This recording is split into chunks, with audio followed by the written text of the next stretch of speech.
Mi madre apareció sin invitación en mi boda después de años de manipulación emocional, y ahora va diciendo que soy una hija desalmada que la abandonó sin motivo alguno. Soy hija única. Crecí en las afueras de Chicago, en un barrio donde todos sabían demasiado sobre la vida de los demás. Mis padres se divorciaron cuando tenía 10, y aunque al principio fue un alivio no escuchar más gritos entre ellos, pronto me di cuenta de que el silencio no significaba paz. Solo cambió de forma. Mi madre siempre fue complicada. No hay una mejor palabra para describirla sin sonar condescendiente. Tenía esta habilidad para ser encantadora con los extraños, en serio, todos mis profesores pensaban que era una madre modelo, pero en casa era otra cosa. Tenía arranques de furia por cosas mínimas, si el cereal no estaba en el estante correcto, si no respondía su mensaje en menos de 5 minutos, si no me levantaba de la cama para ir a su habitación cuando me llamaba. Y cuando me gritaba, no era solo el volumen, eran las palabras. ¿Dolían? Atacaba con una precisión quirúrgica, sabiendo exactamente qué decir para dejarte hecha pedazos. Después del divorcio, empezó a depender de mí emocionalmente de una manera que en retrospectiva fue completamente inapropiada. Me contaba detalles íntimos sobre su relación fallida con mi papá, me hablaba mal de él constantemente, como si esperara que yo eligiera un bando. En teoría, yo era la hija. Pero en la práctica, me convertí en su terapeuta no remunerada y en su muñeca emocional, la que tenía que absorber todo su veneno sin rechistar. Con el tiempo, aprendí a manejarla. A veces simplemente fingía estar de acuerdo para evitar confrontaciones. Aprendí a decir lo que ella quería oír, a sonreír cuando me dolía la mandíbula, a pedir perdón por cosas que no hice, a hablarle cuando no tenía ganas. Pero todo eso tiene un límite. Todo. El punto de quiebre vino hace 2 años, cuando me comprometí con mi pareja. Nos habíamos mudado juntos hacía 1 año a un departamento en Minneapolis, y ya había estado dándole largas a la idea de invitar a mi madre. Porque, sinceramente, sabía que si ella venía a la boda, iba a ser todo sobre ella. Siempre lo es. Le quita oxígeno a cualquier habitación en la que entra. Me costó mucho tomar la decisión, pero al final opté por no invitarla. No fue algo impulsivo ni cruel, fue una decisión pensada, consultada, hablada con mi terapeuta, con mi pareja, con mi círculo cercano. Les expliqué todo, desde el patrón de control, sus chantajes emocionales, las veces que hizo escenas en eventos familiares, sus críticas a mi cuerpo, a mi carrera, a mis amistades. Nadie puso objeción. De hecho, todos parecían más tranquilos con la idea de que ella no estuviera. Eso me rompió un poco por dentro, porque me hizo darme cuenta de que no solo yo había estado sufriendo en silencio, todos la temían, todos se habían estado mordiendo la lengua por años. El día de la boda fue increíble, por primera vez en mucho tiempo, sentí paz. Nadie caminando sobre cáscaras de huevo, nadie diciendo, SHH, ahí viene tu mamá, cuida lo que dices. Fue normal. Y eso me pareció extraordinario. Hasta que, a la mitad de la recepción, una amiga mía vino corriendo a decirme que una señora con vestido rojo chillón está en la entrada preguntando por ti. El estómago se me cayó al piso. Sabía quién era incluso antes de que terminara la frase. Ella había aparecido. Sin invitación. Sin aviso. Como siempre, sintiéndose con derecho a irrumpir donde no era bienvenida. No voy a mentir, en ese momento me paralicé. No supe qué hacer. Parte de mí quería salir corriendo. Otra parte quería gritarle. Pero al final, decidí simplemente no acercarme. Mi marido fue quien salió a hablar con ella. Y según lo que él me contó después, ella empezó con su discurso de víctima desde el primer minuto. Que cómo era posible que su única hija se casara sin invitarla. Que qué diría la familia. Que ella tenía derecho a estar allí, que nadie podía negarle eso. Y luego lloró. Dramáticamente. De esas lágrimas que uno sabe que no vienen del dolor, sino del orgullo herido. Él fue firme. Le dijo que no era bienvenida, que no íbamos a permitir que arruinara nuestro día, que era una decisión tomada con razones válidas, y que si no se iba, llamaría seguridad. Ella se fue, pero no sin antes lanzar una última bomba. Esto no se va a quedar así. Y vaya si cumplió su palabra. Después de que mi madre se fue de la recepción, lo primero que hice fue encerrarme en el baño por 5 minutos. No lloré. No me enojé. Solo me senté en la tapa del inodoro con mi vestido de novia semiarrugado, mirando al suelo, tratando de entender cómo se llega al punto de tener que expulsar a tu propia madre de tu boda. ¿Cómo se rompe tanto una relación como para que el momento más importante de tu vida se convierta en otro episodio más del desastre emocional que has estado barriendo bajo la alfombra por años? No le dije a nadie más en la boda lo que había pasado. No valía la pena contaminar el día con su energía. Quería que, al menos una vez, el centro de la historia fuera yo y no ella. Pero claro, no contaba con que al día siguiente ya iba a haber gente mandándome mensajes rarísimos. Al principio eran vagos. ¿Todo bien con tu mamá? Me llegó algo raro, es cierto. Y luego llegaron los concretos, capturas de pantalla, audios reenviados, publicaciones en Facebook que, sin nombrarme directamente, eran obvias para cualquiera que conociera nuestra situación. Mi madre había iniciado lo que ella debe haber creído que era una cruzada moral por la redención de su imagen, pero era más bien una operación de difamación, cuidadosamente diseñada para pintarme como la hija desalmada que, por razones inexplicables, le cerró la puerta en la cara a su madre el día más importante de su vida. Sus publicaciones eran un desfile de frases pasivo-agresivas. Ser madre es el trabajo más ingrato del mundo. Hay hijas que creen que pueden desecharte como si fueras basura solo porque ya no te necesitan. Mi único pecado fue amarla demasiado. Y lo peor, lo acompañaba con fotos de cuando yo era niña, donde salíamos abrazadas o riéndonos en algún parque o cumpleaños. La versión fotogénica de nuestra relación. El álbum que solo muestra las vacaciones y nunca los días de lluvia. Yo sabía que esto iba a pasar. Parte de mí lo anticipaba. Pero aún así dolió. Ver cómo esa misma mujer que me había gritado que era un fracaso, que criticaba mis decisiones, que me decía que me había convertido en alguien que ni siquiera ella podía querer, ahora estaba reclamando públicamente ser la víctima de una hija cruel, era simplemente asfixiante. Me sentía atrapada en una historia que ella estaba escribiendo por mí. Una de las cosas que más me sorprendió fue cuánta gente le creyó. Tías con las que apenas hablaba comenzaron a enviarme mensajes pasivo-agresivos. Una de ellas incluso me escribió algo como, yo sé que tu madre no es perfecta, pero eso no justifica dejarla fuera así. Uno no le hace eso a su propia sangre. Claro, porque lo único que importa es el lazo biológico. Como si tener el mismo ADN le diera derecho a invadir mi vida cuando quisiera. Pero hubo algo que me golpeó aún más fuerte, algunos de sus amigos también se pusieron de su lado. Viejos conocidos de la infancia, padres de amigos del vecindario, gente que la había visto solo en su modo encantador y que pensaban que ella era una mujer fuerte que había dado todo por su hija.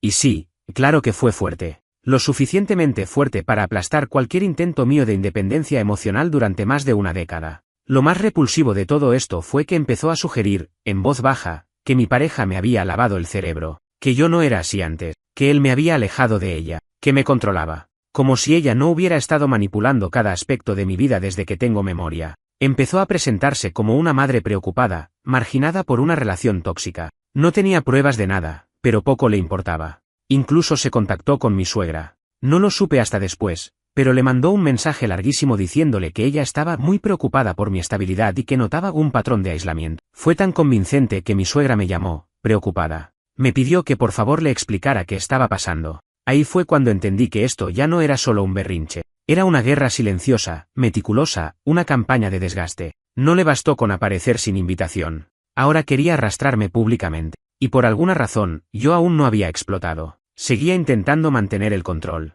No respondía a sus publicaciones. No daba mi versión. Me quedaba callada. Hasta que un día, algo pequeño me hizo estallar. Fue un mensaje privado de una compañera del colegio. No hablábamos desde hacía años. Me escribió solo para decirme, hey, tu mamá me escribió para saber si yo había notado algo raro en vos en la secundaria. Que si eras depresiva o algo así, está todo bien. Ahí entendí que no se iba a detener. Que estaba rebuscando en el pasado para armar una narrativa que justificara su rechazo actual. Quería hacer parecer que siempre fui inestable, que algo en mí siempre había estado roto, y que mi alejamiento era un resultado inevitable de eso, no de sus abusos, no de su manipulación, no de su crueldad pasiva-agresiva, sino de alguna supuesta falla interna mía. Y ahí fue cuando empecé a planear cómo iba a protegerme de todo esto, no solo emocionalmente, también públicamente, porque si ella iba a contar su versión, entonces tal vez, solo tal vez, había llegado el momento de contar la mía. La idea de contar mi versión no fue algo que nació como un acto impulsivo. No quería vengarme ni generar un escándalo. Solo estaba cansada. Cansada de cargar con una historia a media. Durante años, incluso cuando hablaba con mis amigas más cercanas, suavizaba los bordes de mi infancia como si estuviera describiendo un cuarto oscuro con una linterna tapada. Nunca usaba palabras como abuso o gaslighting. Decía cosas como mi mamá es difícil, o ella tiene un carácter fuerte. Pero ¿sabes qué? Esas palabras eran excusas, parches, curitas sobre heridas abiertas. Después de lo de la boda y todo el circo posterior, comencé a escribir. Nada público al principio. Solo una especie de diario. Me sentaba en el sillón del living con una manta, mi laptop y el sonido de mi pareja lavando los platos de fondo. Y ahí lo volcaba todo, las veces que mi mamá me decía que mi papá no me quería realmente, solo para que yo dependiera más de ella. Las veces que me escondía cosas del colegio, para que no me estresara y después me culpaba cuando me iba mal. Las veces que me hacía creer que algo que yo recordaba claramente como real nunca había sucedido, que yo estaba confundida, que inventaba cosas. Empecé a leer sobre dinámicas familiares tóxicas, sobre padres narcisistas, sobre el ciclo del abuso emocional. Y ahí fue cuando empecé a entender. No es que yo estuviera rota. No es que me faltara algo. No es que ella fuera una madre que cometía errores. Era mucho más que eso. Era un patrón. Un molde. Y yo no era la única. Lo que más me afectó fue encontrar testimonios que se parecían tanto al mío que me daban escalofríos. Gente que también había tenido madres encantadoras por fuera y crueles por dentro. Madres que usaban la culpa como mecanismo de control. Que hacían de todo por quedar como víctimas ante los demás mientras destruían a sus hijos en privado. De repente, toda esa confusión que me había acompañado por años empezó a tener nombre. Empecé a ver el rompecabezas entero. Y me dio rabia. Pero también alivio. Una tarde, después de revisar por enésima vez otra publicación pasivo-agresiva de mi madre, le dije a mi pareja, creo que voy a contar lo que pasó. Pero bien, completo. Y sin suavizar nada. Él me miró y solo dijo, cuando estés lista. Y estuve. No fue algo gigantesco. No hice una publicación pública ni grabé un vídeo llorando. Solo escribí una carta.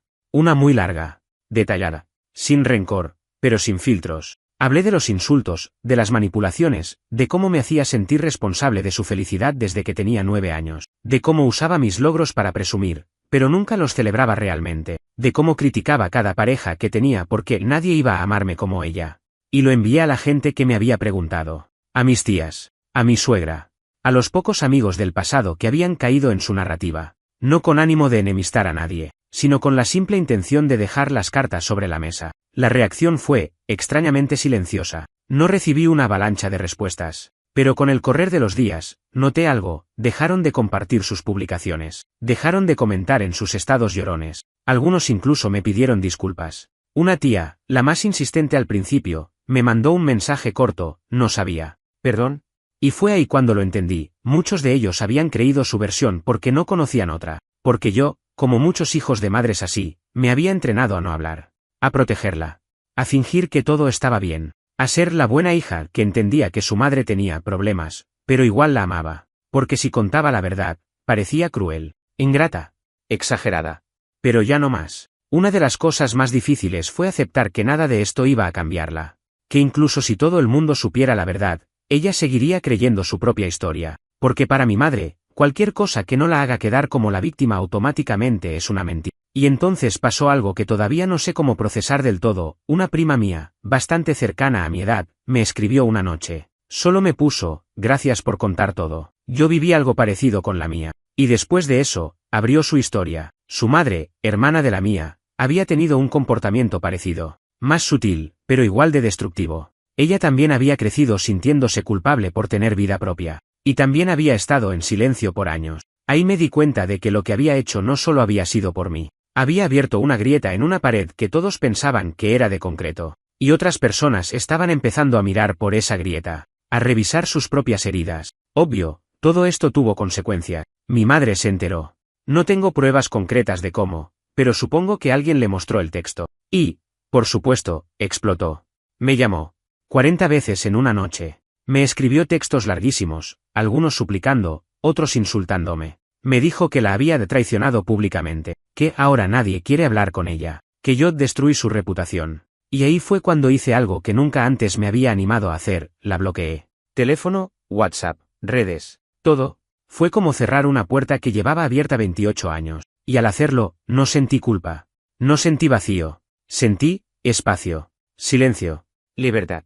Pero por supuesto, el silencio no duró tanto, porque bloquearla fue solo el principio de lo que vendría después. Pasaron un par de semanas desde que la bloqueé. Fueron los días más tranquilos que había tenido en meses. Incluso me sentía rara por estar tan en paz. Sin llamadas, sin mensajes, sin publicaciones con indirectas, sin esa voz en la cabeza que me hacía repasar cada palabra antes de decirla, como si siempre estuviera caminando sobre hielo fino. Era como haber bajado el volumen de una radio que llevaba encendida toda la vida, incluso cuando ya nadie la escuchaba. Pero obviamente, eso no iba a durar. Las personas como mi madre no desaparecen, se reconfiguran, cambian de máscara. Y esta vez, se puso la de la víctima redimida, la que quiere hablar, la que reflexionó, la que solo busca sanar la relación con su hija antes de que sea demasiado tarde. Un martes cualquiera, recibí una carta. Una carta de verdad, de las de papel. La abrí sin pensar, porque estaba a nombre de mi pareja, no mío. Pero adentro había otra carta, esta vez para mí. Su letra,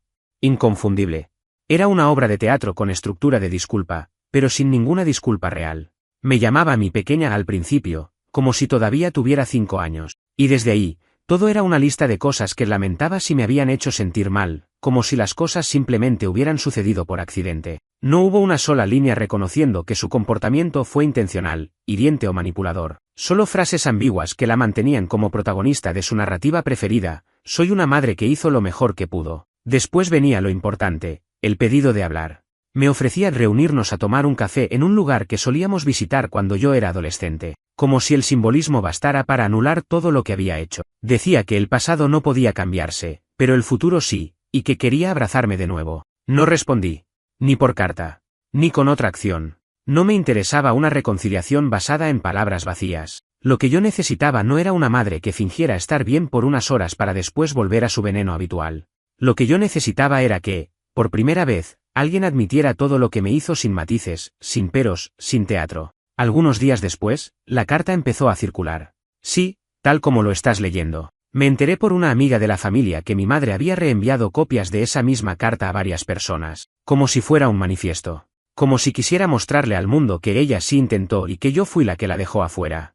Ahí se cayó la máscara de reconciliación. No había intención de sanar, solo de seguir controlando la narrativa. Ella no quería hablar conmigo, quería lavar su imagen, quería mostrarse como la madre noble que extiende la mano y no recibe respuesta. Y la única forma de hacer eso era pública, dramática y cuidadosamente escenificada. Una de las personas que recibió esa carta fue mi excompañera de trabajo. ¿Cómo la consiguió? Aún no lo sé.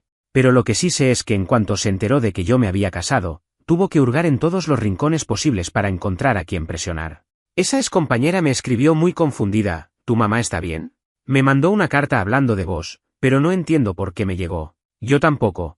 Mi pareja me decía que teníamos que ignorarla. No alimentes el fuego, me repetía. Y aunque lo entendía, había algo dentro mío que no me dejaba soltarlo tan fácil, porque no solo estaba intentando manipularme a mí, estaba usando mi historia, mi sufrimiento real, para construir una versión de sí misma que nunca existió. Estaba robando mi voz. Entonces cometí el error de hablar con alguien que pensé que iba a entender, una prima mayor, con la que siempre tuve buena relación. Ella también había tenido peleas con su madre, y me había dicho una vez que algunas madres no saben querer bien. Me junté con ella para almorzar. Le conté todo, no solo lo de la carta, sino también lo que sentía. Le dije que no quería reconciliarme con una mujer que usaba la vergüenza pública como arma, que no necesitaba más dramatismo, solo distancia. Y su respuesta fue como un baldazo de agua fría. Pero, es tu mamá. No creo que lo haya hecho con mala intención. Tal vez solo no sabe otra forma de acercarse a vos. Ese es tu mamá, me dejó clavada. Como si esas 3 palabras debieran anular todo lo demás. Como si su título le otorgara derecho a seguir hurgando en mi vida con impunidad. Le pregunté si ella perdonaría que su pareja le hiciera eso. Me dijo que no, obviamente. Entonces, ¿por qué es diferente cuando se trata de una madre? No tuve respuesta. Y entendí, con más claridad que nunca, que mucha gente simplemente no está lista para reconocer que hay madres que hieren más de lo que cuidan, que te manipulan más de lo que te abrazan, que destruyen más de lo que construyen. Después de ese almuerzo, dejé de justificarme. Me cansé de explicar por qué decidí cortar el contacto. No estaba buscando que me comprendieran. Solo necesitaba que me dejaran vivir tranquilo. Y si eso significaba que algunos me vieran como la hija ingrata que no quiso perdonar, pues bien, que así fuera.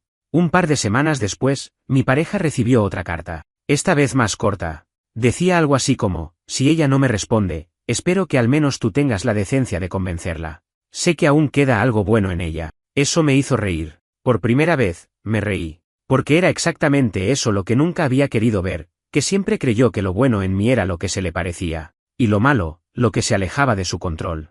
Y esa carta, aunque pensó que era un mensaje de amor, fue la confirmación de que había hecho lo correcto. Creí que lo peor había pasado. Pensé que el punto más alto de su show ya había quedado atrás: irrumpir en mi boda, difundir esa carta como si fuera una mártir, usar a mi propia familia como mensajeros involuntarios de su victimismo. Pero no. Porque las personas como mi madre nunca entienden la idea de ya fue. Siempre tienen un último acto escondido. Yo ya estaba reconstruyendo mi rutina. Había cambiado de número, eliminado a conocidos en común de mis redes sociales, incluso hice limpieza emocional de contactos, gente que, aunque no era tóxica, estaba demasiado conectada con ella. Tenía esta especie de radar encendido todo el tiempo, buscando señales de posibles filtraciones, como si viviera en un estado constante de vigilancia emocional.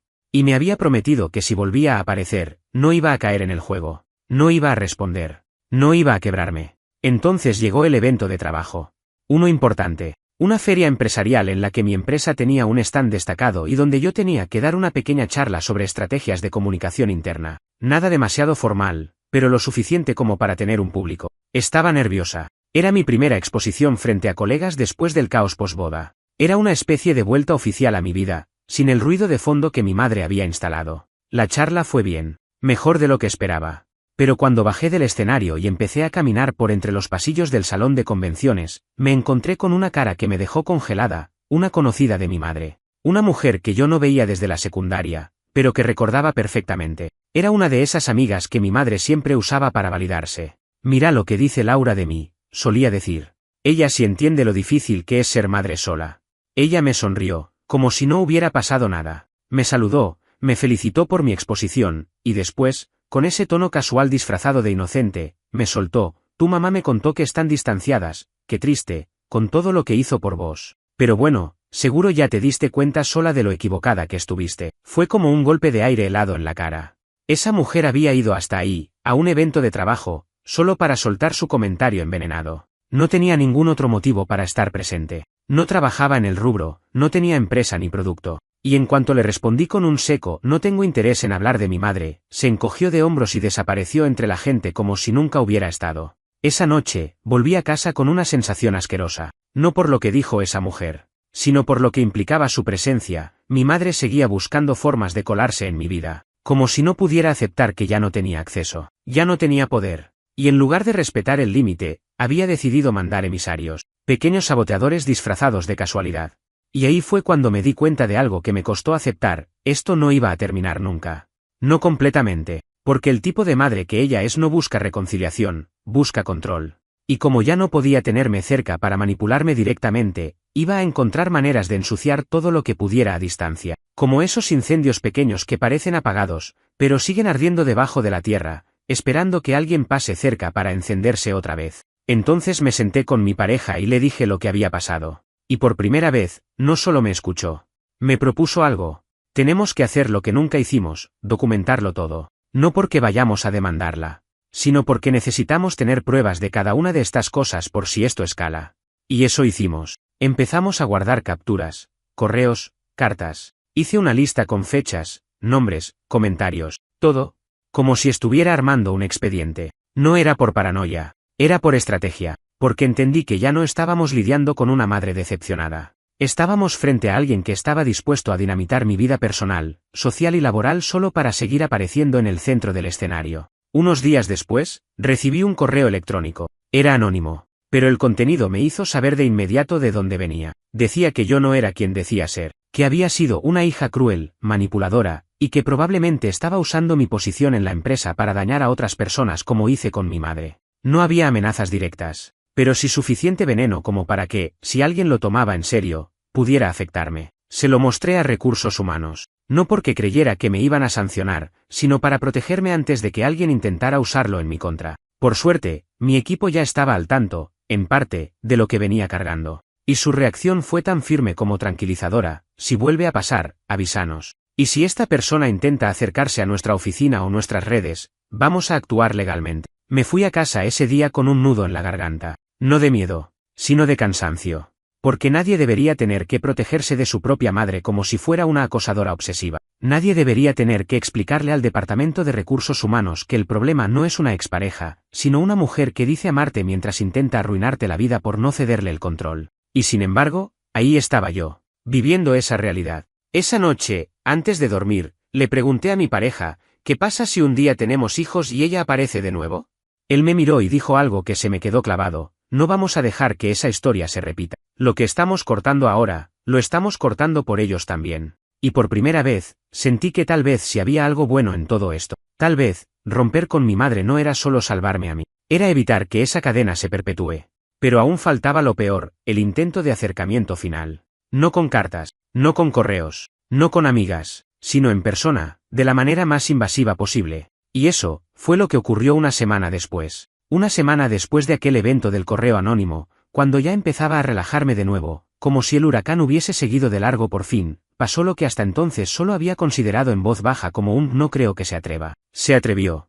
Mi madre apareció en la puerta de mi casa. Sin aviso, sin previo mensaje, sin respeto por absolutamente nada. Era un sábado por la mañana. Estábamos limpiando un poco, con música baja, en pijama, en ese tipo de calma doméstica que uno empieza a apreciar más después de vivir mucho tiempo bajo tensión. Y de repente, alguien tocó el timbre. 1, 2, 3 veces seguidas. Esa forma tan insistente de golpear que no anuncia cortesía, sino urgencia. O, en este caso, drama. Mi pareja fue el primero en mirar por la mirilla. Solo dijo, es ella. Me congelé. No me levanté. No dije nada al principio. Literalmente no supe qué hacer con mi cuerpo. Era como si hubiera vuelto a tener 10 años, esperando en silencio que los gritos de mi madre pasaran de largo para poder salir del cuarto. ¿Querés que hable yo?, me preguntó él. Yo negué con la cabeza. Porque aunque no quería verla, no podía quedarme sin hacer nada. No esta vez. Caminé hasta la puerta y no la abrí. Solo hablé desde el otro lado. No tenés nada que hacer acá. Del otro lado, su voz cambió. De esa voz chillona e intensa que usaba en las peleas, pasó a una especie de tono afectado, casi quebrado. El disfraz de víctima activado, como siempre. Solo quiero hablar. En persona. No voy a hacer una escena. Lo juro. ¿Podés, por una vez, dejarme explicarte lo que siento? Esa frase, lo que siento, como si todo girara siempre en torno a lo que ella siente. Nunca importó lo que yo sintiera. Nunca fue sobre cómo me caía llorando después de una de sus explosiones, o cómo temblaba antes de llamarla en su cumpleaños porque si me equivocaba de hora me lo iba a recordar por años, o cómo crecí con una lista de cosas que no se dicen para no activarla como una bomba emocional. Siempre era su dolor, su lucha, su abandono, como si yo no hubiera estado ahí también, atrapada en la misma casa, en el mismo desastre emocional. Te expliqué todo por carta, me atreví a decir. Y después la compartiste como si fuera un panfleto político. No querés hablar. Querés quedar bien con los demás. Silencio. Solo escuchaba su respiración pesada al otro lado de la puerta. No sabía qué más hacer, respondió al final. No pensé que ibas a ser tan cruel. ¿Cómo podés ser tan fría conmigo? Ese fue el momento exacto en el que algo dentro mío se rompió. No de tristeza, de claridad. Porque por fin vi el patrón completo. Cada vez que yo ponía un límite, ella usaba el dolor como arma. No como un sentimiento real, sino como una herramienta para desarmarme, para manipularme. Y por años funcionó. Pero no más. Fría sería abrirte la puerta y pretender que no pasó nada. Fría sería abrazarte y dejar que te acerques a mi vida solo para que la desarmes de nuevo. Lo que estoy haciendo es lo más cálido que puedo ofrecerte ahora, alejarte antes de que vuelvas a hacer daño. ¿Estás escuchando lo que decís?, dijo ella, ahora elevando la voz. ¿Vos te escuchás? Te lavaron el cerebro. No sos así. Yo te crié. Yo te hice quien sos. Y ahí estaba. De nuevo. La frase que resume todo su pensamiento, que ella me creó. Que soy un producto suyo. Como si eso le diera derecho a moldearme, a corregirme, a poseerme emocionalmente incluso ahora que soy adulta. Yo respondí sin titubear. Sí, me criaste. Y me llevó años deshacer el daño. Así que por favor, ándate. Hubo un largo silencio. Después, una última frase, cargada de veneno. No voy a rendirme con vos. No sos así. Yo te conozco mejor que nadie. Esa fue la última vez que la escuché hablar en persona. La vi alejarse por la cámara de seguridad. Ni siquiera miró atrás. No pateó nada. No gritó más. Se fue con una especie de paso resignado que me hizo pensar que, esta vez, había sentido que no le quedaba espacio, que había perdido esa entrada automática a mi vida. Me quedé en la puerta unos minutos más. No porque esperara que regresara, sino porque necesitaba sentir que esa puerta seguía cerrada. Literal y simbólicamente. Después de eso, reforzamos medidas, cambiamos la cerradura, activamos alertas de proximidad en la cámara. Yo puse una advertencia legal por si volvía a acercarse o a presentarse en mi trabajo. No era una orden de restricción formal, pero era lo necesario para documentar todo en caso de que escalara otra vez. Y durante todo ese tiempo, lo que más me costó fue lo invisible. No el acto de bloquear, de cerrar, de protegerme, sino lo que pasa después, ese duelo por una madre que nunca existió. Porque una parte de mí, incluso después de todo, seguía queriendo que alguna versión de ella fuera real. Que hubiera una madre cariñosa detrás de la máscara. Una que simplemente no sabía comunicarse, pero en el fondo me quería bien. Pero no. Ya no podía seguir alimentando esa fantasía. A veces, el duelo más difícil no es por quien se fue. Es por quien nunca estuvo. Y aceptarlo me dejó vacía por unos días. Pero después de ese vacío, vino otra cosa. Vino paz. Una paz distinta. No la de todo está bien, sino la de saber que ya no tengo que seguir corriendo para protegerme. Porque cerré la puerta. Porque por fin entendí que querer no significa aguantar. Y que cortar la relación con una madre que te destruye no es odio. Es amor propio. Después de que mi madre apareció en mi puerta y le dejé claro que no quería volver a verla, algo cambió en el aire. No era solo entre ella y yo. Era con todos, con la familia, con esos vínculos difusos que siempre habían flotado alrededor del desastre como satélites que no querían involucrarse, pero tampoco irse. Y esa zona gris, ese silencio tácito en el que todos preferían mantenerse, empezó a desmoronarse, porque cuando alguien como ella ya no puede manipular directamente, cambia de táctica, se convierte en narradora. Y si no puede influir en tu vida, va a influir en cómo los demás la ven. Eso fue exactamente lo que empezó a pasar. Primero, llegaron los mensajes pasivo-agresivos de una tía. Es una lástima lo que pasó entre ustedes, pero la familia es sagrada. Después, otra me envió una foto vieja mía con mi mamá en una Navidad de hace 1000 años, con el mensaje, ustedes eran tan unidas, ¿cómo se puede tirar todo eso a la basura? Tirar todo a la basura. Como si hubiera sido yo quien encendió el fuego y no la que pasó toda la vida apagándolo. Como si romper el ciclo fuera sinónimo de crueldad. Como si alejarme de una fuente constante de daño emocional me convirtiera en una persona desalmada. Pero lo peor no fue eso. Fue lo que vino después. Algunos familiares empezaron a organizar reuniones neutrales, supuestamente sin agendas ocultas. Solo una comida para ponernos al día, me dijeron. Fui a una de ellas. Inocente. Cansada. Abierta a la idea de que, tal vez, podía mantener algún vínculo sin que todo se tratara de ella. Error. A los 20 minutos ya me estaban preguntando si no había sido muy de extremo cortar todo contacto, que tal vez ella estaba pasando por una depresión, que si no me daba pena, que no era la misma desde que perdió a su hija. Perdió a su hija. Así lo decían, como si yo hubiera muerto, como si me hubiera borrado de su vida sin decirle nada. Y por supuesto, nadie mencionaba todo lo que ella había hecho, todo lo que grabé, documenté, intenté explicar. Porque en esa narrativa, el daño no cuenta, solo la sangre. Solo el apellido. Volví de esa reunión con una sensación amarga, no de culpa, sino de impotencia, porque me di cuenta de que, aunque había logrado cortar la relación con ella, seguía luchando con su sombra en todos los demás. Estaba en las palabras que usaban, en los silencios, en las miradas. Estaba en esa necesidad absurda de que las cosas se arreglen, aunque nadie quisiera hablar de lo que estaba realmente roto. Y mientras tanto, mi madre seguía en su campaña. Empezó a publicar textos largos en redes sociales. Algunos eran obvios, con frases tipo, me robaron a mi propia hija, nadie valora el sacrificio de una madre, me dejaron sola cuando más necesitaba amor. Otros eran más sutiles. Compartía artículos sobre hijos ingratos o sobre el narcisismo de las nuevas generaciones que creen que todo gira en torno a ello. Todo eso acompañado de fotos antiguas, de recuerdos cuidadosamente seleccionados para mostrar una historia que nunca existió, la madre devota, la hija fría, la santa, y la traidora. Algunas personas comentaban cosas como ánimo, qué pena, te mando un abrazo. Otros compartían sus propias historias, empatizando con ella desde el desconocimiento. Y eso era lo que más me enfermaba, que su versión estaba triunfando en espacios donde yo ya no tenía voz. Porque elegí no jugar ese juego. Elegí no salir a defenderme públicamente. Elegí vivir, no pelear. Pero eso no evitó que me llegara todo. Una prima me reenviaba capturas para que estuviera al tanto. Un amigo del colegio me preguntó si estaba bien, porque tu mamá publicó algo medio raro. Incluso una excompañera de trabajo me escribió preocupada porque mi madre había empezado a seguirla en Instagram y a reaccionar a sus fotos. No bastaba con contaminar los círculos familiares. Ahora quería infiltrarse en mis espacios nuevos, en los que había construido sin ella, como si no pudiera tolerar que hubiera partes de mi vida en las que no existía. Eso me llevó a una decisión difícil, hablar. No públicamente, no con un post viral, pero sí con la gente que realmente me importaba. Mandé un mensaje largo, honesto, a un grupo reducido de familiares, amigos cercanos, colegas con los que tenía confianza. Les conté todo, desde el principio, sin dramatismo, sin pedirles que eligieran un bando. Solo les dije, esta es mi verdad.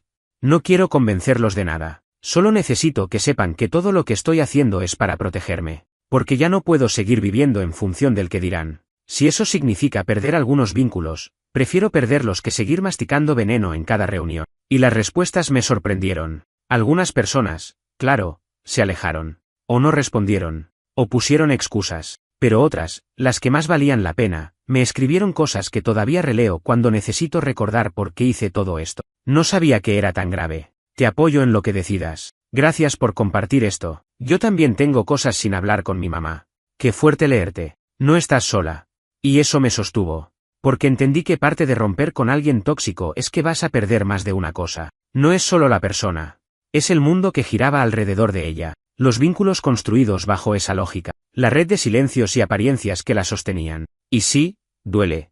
Pero también libera. Ahora ya no siento esa necesidad de justificar cada límite que pongo. Si alguien quiere creerle a ella, que lo haga. Si alguien piensa que exagero, que lo piense. Yo ya no tengo tiempo para explicarle a todo el mundo por qué elegí salvarme. Y aunque sé que no va a detenerse, porque no lo hará, por primera vez siento que no importa. Porque ya no vivo bajo su versión. Porque por fin entendí que contar tu historia no es revancha, es defensa propia. Y aún así, faltaba algo más. Algo que no me esperaba, un mensaje inesperado, de mi padre. Pasaron algunos meses desde la última vez que vi a mi madre en persona. Desde entonces, el ruido disminuyó. No porque ella dejara de hacer lo suyo, sino porque yo dejé de prestarle mi energía. La cortina de drama se mantuvo allá lejos, en ese escenario donde a veces otros siguen aplaudiendo aunque la obra ya no tenga sentido. Y en medio de esa calma silenciosa, una noche común, de esas en las que la rutina parece más fuerte que cualquier recuerdo, recibí una llamada inesperada, mi papá. Mi relación con él siempre fue limitada. No mala, pero tampoco cercana. Después del divorcio, se fue a vivir a Milwaukee con su nueva pareja. Nunca fue el tipo de padre cariñoso, pero tampoco fue cruel. Era más bien distante. ¿Correcto? Como si siempre tuviera miedo de cruzar alguna línea invisible con tal de no complicar las cosas más de lo que ya estaban. Hola, hija, dijo. No voy a ocupar mucho tiempo. Solo, quiero contarte algo que creo que necesitas saber. Esa frase. El tono. Ya sabía que no iba a ser una charla común. Me senté en el borde del sillón, sosteniendo el celular como si fuera una bomba. Y entonces él empezó a hablar. Y no paró por casi media hora. Me contó que durante años había tenido miedo de decir ciertas cosas sobre mi madre. Que en su momento, cuando yo era chica, decidió callar para no ponerme en el medio, aunque ya estaba en el medio desde siempre. Que pensaba que si no decía nada, yo iba a tener al menos una relación estable con ella. Que era mejor que tener dos padres en guerra. Pero que había leído el mensaje que mandé a algunos familiares, que alguien se lo había reenviado, y después de eso no podía seguir haciendo silencio. Entonces vino lo que nunca esperé, detalles. Me contó cosas que yo intuía, pero que ahora tenían confirmación. Como por ejemplo que mi madre lo amenazó varias veces con impedirle verme si no le pasaba dinero extra, aun cuando ya tenía acuerdo legal. Que lo manipulaba con mensajes tipo mira cómo va a crecer tu hija si no me ayudas más, cuando en realidad él cumplía con cada obligación. Me dijo que más de una vez quiso pelear por la custodia, pero desistió porque ella era muy buena frente a los jueces y él temía que usara todo eso para victimizarse aún más. Que cada vez que intentaba acercarse a mí para pasar más tiempo juntos, ella encontraba alguna forma de entrometerse o de hacerme sentir culpable. Y que, sí, muchas veces notó que ella usaba mi cariño como moneda de cambio. Y no te lo cuento ahora para que odies a tu madre, aclaró él. Te lo digo porque me siento responsable. Por haber dejado que te comieras sola todo eso. Por haber confiado en que ella no iba a cruzar ciertas líneas. Y claramente, lo hizo. Me quedé muda. No porque me sorprendiera lo que me decía, sino porque nadie, absolutamente nadie de mi infancia, me había hablado con tanta honestidad. Porque esa era la pieza que faltaba en todo este rompecabezas, un adulto que dijera, sí, lo que te hicieron no estuvo bien, no estabas exagerando, no lo inventaste, le agradecí. De verdad. No solo por contarme eso, sino por decir las palabras que una espera toda la vida, te creo. Y antes de cortar, él me dijo algo más. Vos no estás repitiendo un patrón, hija. Lo estás rompiendo. Y eso, aunque duela, es lo más valiente que se puede hacer. Colgué con un nudo en la garganta, pero también con algo parecido a la paz. Esa frase, romper el patrón, me quedó dando vueltas por días, porque esa era, al final, la historia real. Todo esto no se trataba de venganza, ni de odio, ni de dramas familiares. Era algo más profundo, más solitario, más silencioso. Era un acto de ruptura con lo aprendido, con el mandato invisible de aguantar por amor. Romper el patrón significó perder amistades, alejarme de familiares, soportar calumnias, ser juzgada por quienes no entienden. Pero también significó dormir sin miedo, reír sin culpa, construir una vida donde no tengo que medir cada palabra que digo.